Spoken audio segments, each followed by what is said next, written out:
dit is het boekje Wekker worden. Op de borkerij is Ien Bist altijd als eerste wekker. Wist wel waar?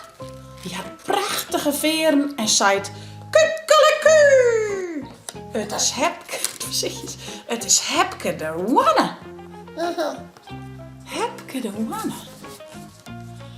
Kukkeleku, kraait Hepke loert. Waar lijkt er nog heel te sliepen in haar hok? Oh. Goeiemorgen, Boutje de Barig. In de grutte rieke stal kraait Hepke kukkeleku. Wekkeren we een sleepkap, roept er. En dan jetter? Moe. Clara de koe is klaar voor een nieuwe dag. Kukkeleku, roept Hepke bij de hikken.